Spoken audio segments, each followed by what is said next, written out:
Hey guys, this is alnandr, and I want to wish everyone a happy belated 2009. Before I begin on my Macworld predictions, be sure to watch my MacBook Pro unboxing soon. I decided to exchange my MacBook for a more powerful MacBook Pro, and I'm doing this video right on it, and I'm enjoying it a lot. So be sure to stay tuned for that on my channel. But today I want to talk about the Macworld predictions. Macworld is just less than 48 hours away. It's 8:15 right now as I'm recording this Sunday evening Central Time, and that macro keynote will be the last keynote Apple will ever make there. And it's sad for me to see that Steve Jobs won't be doing the keynote, but Phil Schiller will. And a lot of people in the media have been reporting that, you know what, it's Steve Jobs' health that's not making it do that. Well, I do believe a little bit that the health effects that are, or the health conditions that Steve Jobs is facing right now, or has been facing, is probably the reason why it's not doing the keynote. But it shouldn't mean anything that the media should, be wondering about. If the company really needs to give information, they'll give it at the right time. They don't have to give it right now. So that's before I begin about anything else. The predictions is that Apple will continue to do more keynotes, and of course, we'll see Steve Jobs doing keynotes at WWDC, at special Cupertino-based keynotes. How they done with the iPod refresh and the MacBook refresh. Well, speaking of the Mac line, I do know the Mac Mini is going to be refreshed. That is a major must. There is going to be a major overhaul of the Mac Mini. It might have a combination of the Apple TV slash the time capsule and a little bit of the iMac and the MacBooks. It might have that new unibody manufacturing construction, so Apple will be able to make the parts a little bit better. They'll be able to they'll be able to make it more powerful. It'll probably come with an Intel Core 2 Duo standard. It already does, but faster Core 2 Duo, 2 gigs of RAM standard.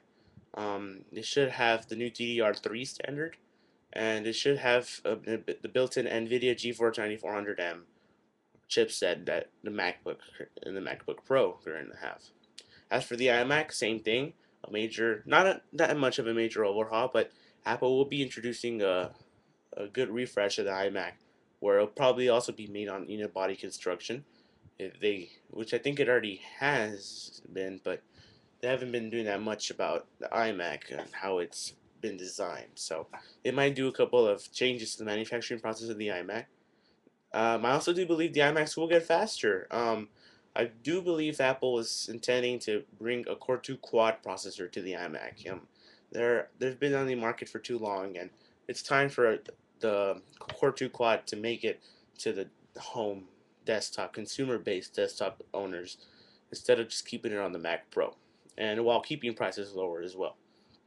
The iMac should have speeds still up to 3.06 gigahertz, and I don't think Apple is trying to push the Core 2 Quad as a standard processor for the iMac, so maybe only the high-end 24-inch iMac will contain the Core 2 Quad processor. So that's my opinion on the iMac. It might also have the NVIDIA chipset built in, but I'm thinking it might have dual video cards because the chipset will come maybe with a GeForce 9400M. But as people do with the MacBook Pro, iMac users can either switch over to a better graphics card, or maybe they'll just keep the GeForce 9100M. Because I do know the iMac has had some really good graphics cards up to par with the MacBook Pro and the Mac Pro. So, you know, definitely we wouldn't want to. I wouldn't want to see a GeForce 9400M on an iMac. So maybe some sort of discrete graphics card give a little bit more power to the consumer line of desktop computers on the Mac. I also see one more thing, and that's the 17-inch MacBook Pro. It's been recently rumored that it's going to have the same unibody, precision aluminum unibody casing that the MacBook and MacBook Pro have, the 13-inch and 15-inch, and that the only difference between the 17-inch and the 15-inch or 13-inch, respectively, is the battery will not be removable, and it'll be encasing some sort of silver zinc battery instead of a lithium ion. And they're probably doing this in order to keep the 17-inch Pro, because it's happened before in Apple where they don't release the 17-inch Pro at the same time as the 15-inch. They usually continue developing it, make sure they find a good way for the product to be and have it released in the market as soon as possible. Skipping on from the Mac, the iPhone, really quick. I don't think there will be an iPhone Nano. There is no reason why Apple will even release such a very small phone.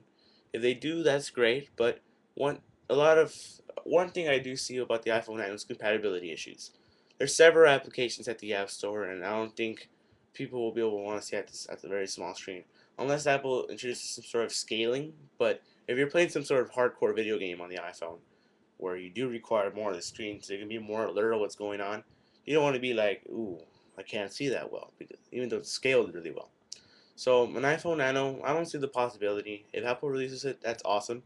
But I'm still keeping my iPhone 3G, nevertheless. So if they do release an updated iPhone, that's really nice. But I do suspect Apple, well, to update the iPhone line somewhere around June or July. So as moving to the iPods, I don't see any refreshes to the iPod line. Maybe I will see some price decreases and some new size to the iPod line. So probably see a 32 gigabyte Nano, and we'll see price drops in the 8 gigabytes and 16 gigabytes. We might see. I don't think we'll see a price decrease on the iPod Classic. Maybe it lowered a couple $20. Same thing with the iPod Touch. And the iPod Shuffle, that's the only iPod product I think Apple can really give it an overhaul. But as we said before, as I've said, or it's the first time I do say it, I've said it before in other places on the internet. Apple does tend to update their line between August and October, September being the most prominent area. So that's usually when the iPod line gets a huge refresh. But last year's wasn't a really good refresh, only the iPod Nano and iPod Touch got minor touches. Well, the iPod Nano went back from the fat to the new taller one.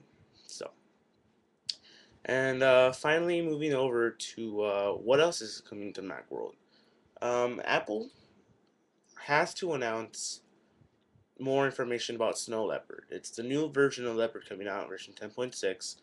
It should be coming out by the summer, as Apple has intended it to be, but they have to give the people at Macworld more information on what it's about.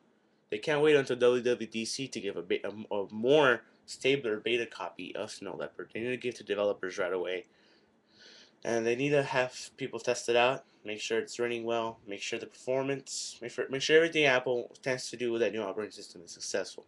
You know, they don't want to be like Microsoft, where they ended up with such a crappy operating system, hence Windows Vista. Another thing I do see at Macworld will be the introduction of a new line of products that will probably hit the home theater market. I mean, Apple has been doing a really good job with the Apple TV. I don't have one myself, but I've heard it's really well, especially when you hack it to run Boxy or XBMC.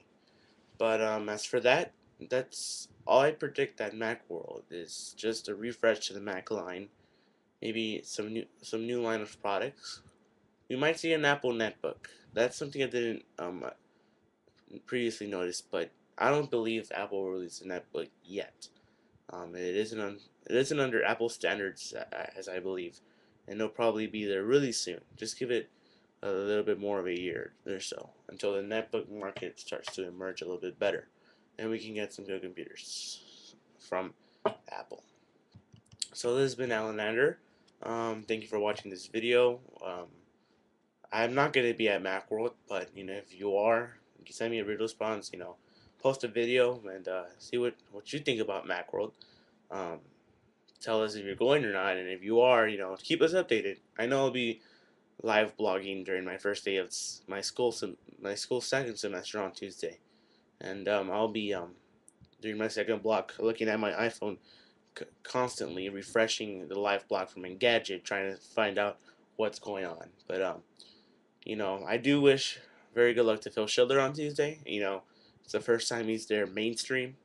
It's sad for a lot of us to not see Steve Jobs up there, up there just giving a speech and having us all being amazed by what he's showing us.